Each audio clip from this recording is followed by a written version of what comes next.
Hello everyone, स्वागत है आप सभी का आपके अपने यूट्यूब चैनल एसएससी राइटर पर। तो भाई, अगर आपके भी मॉक के स्कोर 120 से 140 के बीच में आ रहे हैं और वहीं पे रुक गए हैं, अब इससे ज़्यादा इंप्रूवमेंट नहीं हो रही है, तो ये वीडियो आपके लिए ही होने वाली है। अब मैं इस वीडियो में बताऊंगा कि कैसे अपने मॉक के स्कोर को अपने एक्चुअल स्कोर में बदले। जैसे कि अगर आपके मॉक्स के स्कोर 140 आ रहे हैं तो एक्चुअल एग्जाम में आप कैसे 150 प्लस स्कोर कर सकते हैं। ये सब सारी चीज़ें मैं आपको इस वीडियो में बताने वाला हूँ, क्योंकि लास्ट के 1 महीने अब आपके पास बचे हैं। अब 1 महीने में आपको समझ नहीं आ रहा होगा कि क्या चीज़ें करें, कैसे इंप्रूव करें। क्योंकि क्या होता है ना कि 140 तक तो स्कोर आ जाते हैं सबके, लेकिन उसके बाद इंप्रूवमेंट करने में 10-15 नंबर इंप्रूव करने में आपको बहुत टाइम लगता है। कुछ समझ में नहीं आता कि कैसे इंप्रूवमेंट करें। तो ये सब सारी चीज़ों को कैसे हैंडल करना है, ये मैं इस वीडियो में बताऊंगा। और कैसे मैंने भी अपने स्कोर को इसी तरह बूस्ट किया था, क्योंकि मेरे भी स्कोर ऐसे ही आते थे। अभी आपको बहुत ज़्यादा डर लग रहा होगा, समझ में नहीं आ रहा होगा कि क्या चीज़ें करें। तो ये वीडियो आप पूरी तरह से देखिए, फिर इसके बाद आपको कोई वीडियो देखने की ज़रूरत नहीं है। ठीक है, तो चलिए सबसे पहले वीडियो को स्टार्ट करते हैं। तो अगर आप चैनल पे नए होंगे तो प्लीज़ चैनल को सब्सक्राइब जरूर कर दीजिएगा। तो चलिए सबसे पहली प्रॉब्लम के बारे में बात करते हैं कि क्या प्रॉब्लम्स आपको आ रही हैं, क्योंकि ये प्रॉब्लम सबको आती है और मुझे भी ये प्रॉब्लम्स आई थी। ठीक है, सबसे पहले आ रही है इंग्लिश। जब आप अटेम्प्ट करने जा रहे होंगे मॉक्स वगैरह में, तो इंग्लिश में आपसे बहुत ज़्यादा गलतियाँ हो जा रही होंगी। कभी आपके स्कोर 30-35 नंबर आ रहे होंगे, कभी 40 आ रहे होंगे। आपको समझ में नहीं आ रहा है कि मेरी गलतियाँ कहाँ हो रही है। आपको एरर्स वगैरह में देख रहे होंगे कि आपको लगता है कि यही एरर है, लेकिन वो एरर नहीं होता है। तो ये गलतियाँ होती है। और दोबारा वोकैब में आपको याद तो कर लेते हो, आप सारी वोकैब को पढ़ चुके हो, लेकिन आप जब मॉक के टाइम पे अटेम्प्ट करने जाते हो तो वोकैब आपको याद नहीं रहता है, वोकैब भूल जाता है। तो ये प्रॉब्लम होगी। और मैथ्स जब अटेम्प्ट कर रहे हो, मैथ में भी आपको सारे कंसेप्ट आ रहे होंगे, सारे क्वेश्चन आ रहे होंगे, लेकिन आप कुछ कुछ सिली मिस्टेक कर जा रहे हो। ठीक है, और जीएस में आपके स्कोर नहीं बढ़ रहा है, 15-20 नंबर 25 नंबर इससे ज़्यादा स्कोर आपके आ नहीं रहे हैं। ठीक है, तो ये सारी प्रॉब्लम्स आएंगी। ये सारी प्रॉब्लम्स मुझे भी आती थी। अब इन सब प्रॉब्लम्स को कैसे हैंडल करना है मैं ये बता रहा हूँ। देखो, इंग्लिश में गलतियाँ जो हो रही हैं उसको कैसे इंप्रूव करें। पहले आप क्वेश्चंस को पढ़ो ध्यान से, क्वेश्चंस को एकदम ध्यान से पढ़ो कि क्वेश्चन में क्या पूछा है, और उसको समझो कि आपने ये पहले क्वेश्चन अटेम्प्ट किया है कि नहीं किया है। उस बेसिस पे आपको समझ में आ जाएगा कि इंग्लिश में ये एरर है, ये एरर है। और आपको अगर बेसिक ग्रामर वगैरह सब कुछ क्लियर रहेगा, सिलेबस कंप्लीट रहेगा, तो आपको इंग्लिश में गलतियाँ नहीं होंगी। ठीक है, तो आपको बस क्वेश्चन को ध्यान से पढ़ना है, समझना है, और एक एक वर्ड को आप चारों ऑप्शंस को देखो कि चारों ऑप्शंस में किस में एरर है। क्वेश्चंस को मत देखो, ऑप्शंस में देखो कि यार कौन से पार्ट में एरर हो सकता है। ठीक है, तब आप उस क्वेश्चन को अटेम्प्ट करो। और वो कैब के लिए मैं अभी भी कहूँगा कि वो कैब आपको अब प्रीवियस ईयर वाले ही रिवीजन करने हैं। आप जितना रिवीजन करो, प्रैक्टिस करो, सेक्शनल मॉक दो। वो कैब के आपको टेक्स्ट बुक वगैरह पे सेक्शनल मॉक मिल जाएंगे, तो वहाँ से आप वो कैब के सेक्शनल मॉक भी दे सकते हो। ठीक है, फिर अब मैं बात करेंगे मैथ्स के। तो मैथ में सिली मिस्टेक जो हो रही हैं उसको कैसे कम करना है। देखो भाई, मैथ में जो सिली मिस्टेक होती है वो आपके क्वेश्चन ना पढ़ने की वजह से होती है। क्योंकि काफ़ी लोग क्वेश्चन, जब आसान क्वेश्चन होता है तो उसको बस आप नज़र से देख लेते हैं और अटेम्प्ट करने लग जाते हैं, बाकी क्वेश्चन को ढंग से पढ़ते नहीं हैं।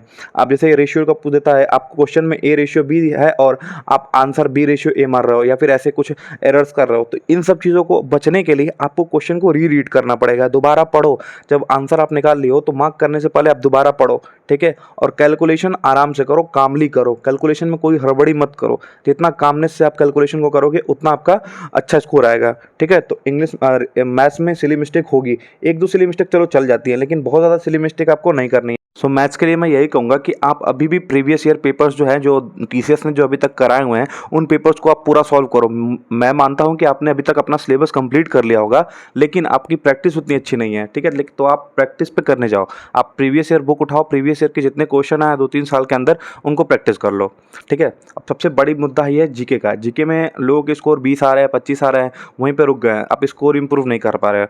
देखो भाई, अगर आपको जीके पढ़ते हुए भी 3-4 महीने 5 महीने हुए हैं तो आपके स्कोर इतने ही आएंगे। ये 20-25 नंबर अगर आपके प्रीलिम्स में आ जा रहे हैं तो आपका इनफ स्कोर है, आप घबराओ नहीं। आपको केवल 150-155 प्लस स्कोर करना है। ठीक है, क्योंकि यार प्रीलिम्स क्वालिफाइंग है, तो आप बहुत ज़्यादा जीके को, बहुत ज़्यादा घबराहट मत लो जीके का। ठीक है, आप बस रिवीजन पे फोकस करो। एक्चुअल एग्जाम में क्या आएगा कोई नहीं जानता है, तो आप जितना रिवाइज करोगे, आप अपनी तरफ से प्रिपेयर रहो कि जितना रिवीजन करो। देखो, अगर आपको चीज़ें भूल जा रही हैं तो इसमें आपकी प्रॉब्लम है कि आप ढंग से रिवाइज नहीं कर रहे हो। लेकिन आपको चीज़ें नहीं आ रही हैं तो भाई मैं इसके लिए यही बता सकता हूँ कि आप अपने सिलेबस को, जो चीज़ें आपने करी हैं उसको अच्छे से रिवाइज करो। ठीक है, जो आपको क्लास नोट्स दिए गए उससे रिवाइज करो। ठीक है, तो जीके ऐसे ही स्कोर होगा। और जो जो मैंने पिछली वीडियो में, आप मेरी पिछली वीडियो देख लीजिएगा जाके कि कैसे आप स्ट्रेटजीज बिगिनर हो तो कैसे तैयारी करनी है, या फिर कैसे मैंने 171.5 स्कोर किया था प्रीलिम्स में, वो वीडियो जाके आप पूरा देख लो, मैंने उसमें बताया है। ठीक है, तो अभी मैं नहीं बताऊंगा डिटेल से, क्योंकि ये वीडियो बहुत बड़ी हो जाएगी। तो अब आगे बात करेंगे कि क्या चीज़ें प्रॉब्लम और आ रही हैं, जैसे टाइम मैनेजमेंट की प्रॉब्लम आ रही है। तो देखो भाई, टाइम मैनेजमेंट जो मैं बता रहा हूँ आपको, किसी भी तरह से इतने टाइम ही इन्वेस्ट करने हैं एक सब्जेक्ट में। आप पहले कोई भी अटेम्प्ट करते हो, चाहे आप इंग्लिश अटेम्प्ट करते हो, मैथ अटेम्प्ट करते हो, रीजनिंग अटेम्प्ट करते हो, तो आप अटेम्प्ट करो, लेकिन टाइम को कैसे मैनेज करना है ये मैं बता रहा हूँ। देखो, इंग्लिश का जो सेक्शन है उसको 7 से 8 मिनट आप माइंड में टारगेट ले चलो, मैक्सिमम 10 मिनट उसके अंदर आपको इंग्लिश करनी है, क्योंकि इंग्लिश में आप बहुत ज़्यादा टाइम इन्वेस्ट नहीं कर सकते हो। आपको चीज़ें आ रही हैं, वोकैब आ रहा है, 15-20 सेकंड सोच सकते हो, ठीक है, फिर मार्क कर सकते हो। अगर आप कंफ्यूज हो तो फिर 1 मिनट ले सकते हो किसी एक क्वेश्चन पर। तो आपको इंग्लिश में 7 से 8 मिनट में कोशिश करना है कि कंप्लीट कर लो। फिर जीके पे आ जाओ।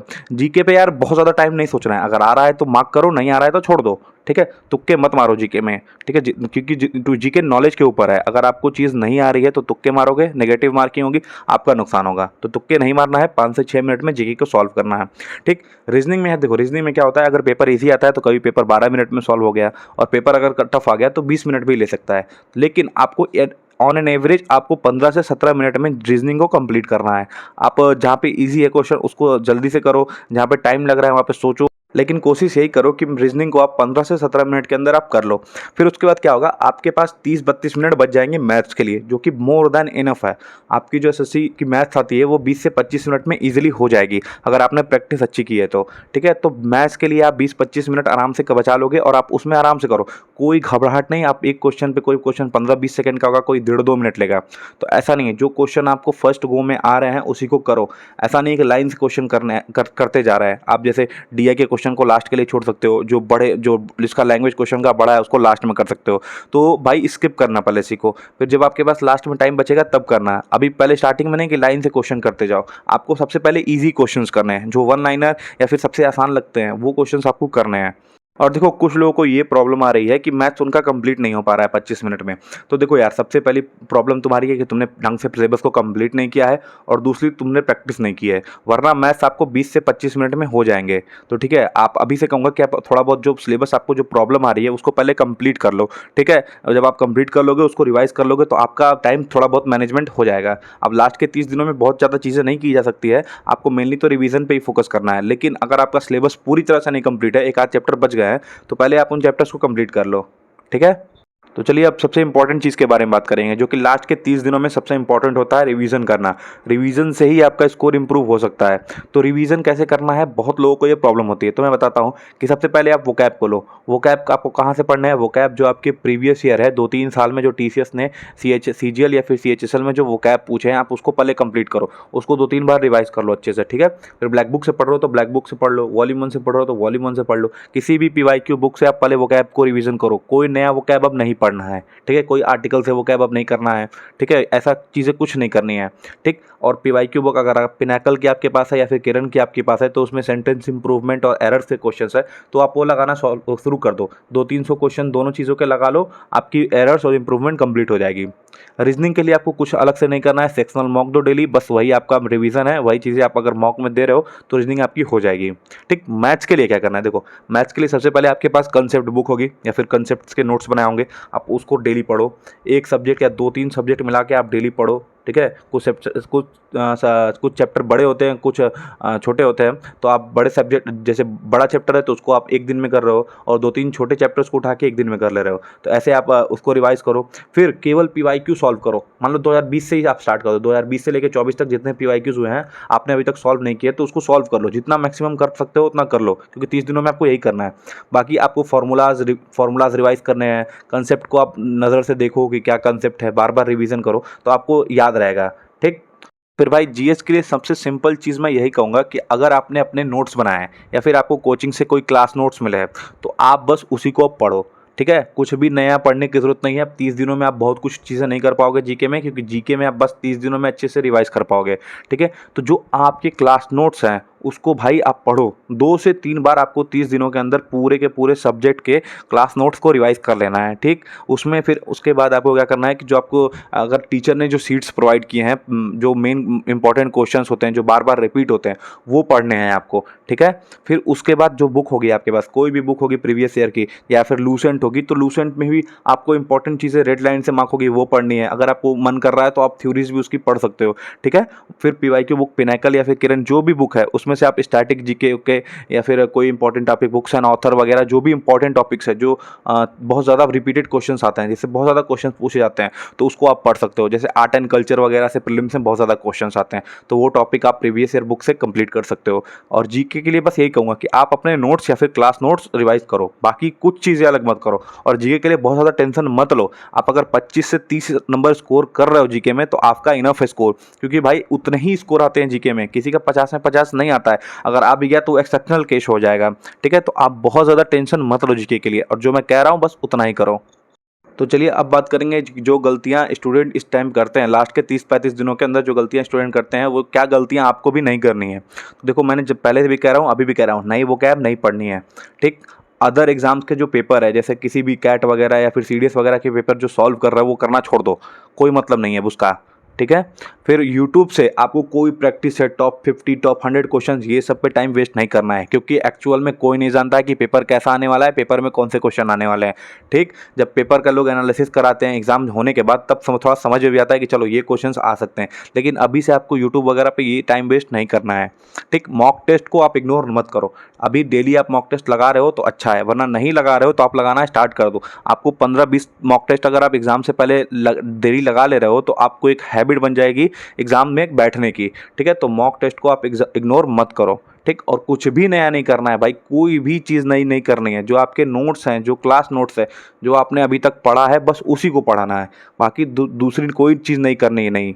ठीक है, तो ये चीज़ों से आप बचो। अगर ये चीज़ें नहीं कर रहे हो तो भाई अच्छा है, आप अच्छा स्कोर कर पाओगे। ठीक, अब आगे बात करेंगे एक और चीज़ के बारे में, कि जो चीज़ें भाई लास्ट के 30 दिनों में मन में चलती हैं, जिससे मुझे भी प्रॉब्लम होती थी और आपको भी मन में ये चीज़ें आ रही होंगी और आपको भी बहुत ज़्यादा प्रॉब्लम हो रही होगी।